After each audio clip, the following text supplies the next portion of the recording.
My next story was a big assignment.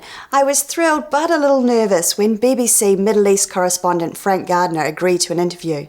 I'd read his book about him being shot and left for dead while working in Saudi Arabia. He'd become a bit of a hero of mine. You know, they ambushed us, basically. They boxed us in, shot my cameraman dead, shot me. I started to run. The bullet went through my shoulder. I carried on running. They shot me again in the leg, brought me down, and then put 4 more bullets into me and left me for dead. Frank Gardner, BBC security correspondent. This time telling his own story. Frank's just back from an assignment in Afghanistan. You can talk about that in principle. Yeah, okay, well I'll bring him in probably he's coming at 2, I'll have a coffee with him and then I'll take him around and then bring him in here. Cool. He's agreed to let me turn the tables and interview him at the BBC Television Centre in London. Frank's the BBC's expert on security issues in the Arab region. He spent 20 years studying the Islamic culture and perfecting his fluent Arabic. Frank's written an autobiography, Blood and Sand, that's part an ode to the Middle East and part harrowing account of his shooting. It's fantastic, thanks very much. You're really welcome. Okay, it's a well-thumbed copy, I'm It glad is. to see. Yeah, it's been inspirational. Go out and buy stories. some more copies. The book describes his recovery from the random attack by Muslim extremists in 2004. And it'll be an NZ as well. I was never a flak jacket journalist. I never wanted to go and be in a danger zone. But, you know, I did believe in taking sensible, calculated risks. And going to Saudi Arabia was a sensible, calculated risk. It wasn't a dangerous thing to do. We were just very unlucky. Wrong place, wrong time. We had Saudi government minders with us. They took us to an area that was supposedly peaceful, but by very bad luck, an Al-Qaeda team were driving past, saw us. In a way, it was a racist killing. They saw 2 white guys filming. Even though we had Saudi government minders with us, they were unarmed. So they decided, great opportunity, let's kill the infidel. One of the bullets hit his spinal cord, resulting in paraplegia. Severe internal injuries and infections meant he was also fighting for his life. It was often touch and go. My guts were shot to pieces. I had all sorts of problems, some of which persist today, but, because I took 6 bullets, it wasn't just a single break. Frank endured countless operations over 7 months. Recovery was difficult, mentally and physically. The fact that, I had no life below the knees meant that, that I wasn't going to walk, and that was really tough. It was the thought of all the things I was no longer going to be able to do, which was a really low period. When I came back, the BBC were very gentle. They said, don't go gung-ho about it, just do a few hours a day, maybe 3 days a week, something like that. Thanks to my wife, who is a New Zealander, Amanda, thanks to her, I bounced back fairly quickly. 4 years on, Frank's venturing back into the field, although that's creating some flack at home.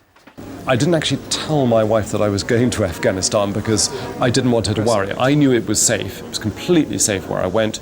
The only danger was overeating, frankly. Has she since found out? Oh, of course. As soon as I got back, I said, guess where I've been. I might as well tell you now.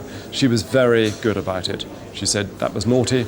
I understand why you did it. That was naughty, though. In future, I want to know. So I did it because I didn't want her. I rang her every day when I was away, and admittedly, I did have trouble explaining, what's that roaring noise in the background? It's a plane taking us, a couple of F-15s taking off on a long-range raid or something. It's kind of hard to explain.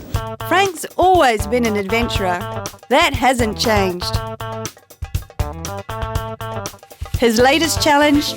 Competing as a disabled slalom skier on some of Europe's toughest runs. But professionally, he accepts that some things are now out of reach.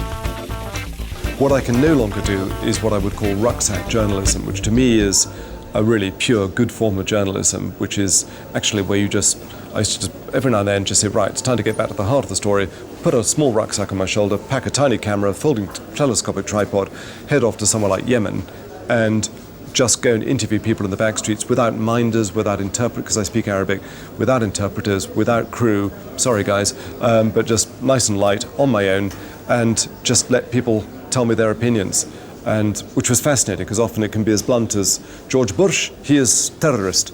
Osama bin Laden, he is good man. Were there some people who expected you just to stay at your desk? Yeah, I think people have left it up to me, really, which is exactly how it should be. I mean, I like that. I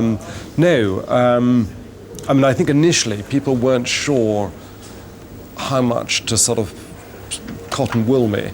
And in fact, I took it as a great compliment. And it's like, oh, we better not criticise him because he's in a wheelchair and he might be all upset. You know, it's nice to move on beyond that. In 2005, Frank was awarded an OBE from the Queen for services to journalism. For months he trained on calipers, determined he would stand proudly to accept the honour. I just thought, she's my sovereign, I'm going to stand up for this. But of course I'm tottering very unsteadily on, you know, with a frame, with a Zimmer frame. And the palace staff just did not want me to be standing. They said, we'd really much rather serve you, we're in a wheelchair for this. And I thought, well, F you, I'm going to stand up for this. So I sort of battered them away and tottered towards her, and they were convinced I was going to collapse on top of her and there was going to be a sort of international incident, but there wasn't. Because I've come through all of this mentally unscathed so far, touch wood, you know, without any obvious bitterness, people are crediting me with more wisdom than I've actually got. You know, they like the fact that I'm able to talk objectively about the whole Al-Qaeda thing without ranting and raving. I'm not in any way anti-Muslim. I'm able to separate out the people who shot us, who attacked us, who were cowardly extremists, who were picking on innocent, unarmed civilians.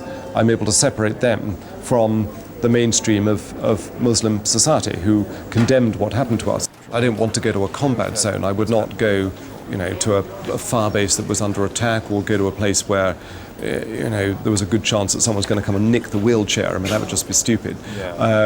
But apart from that, there really are very few limits. It was not the story that they wanted it to be, I think. Frank reminded me there's very little I can't do and still a lot of places in the world to explore.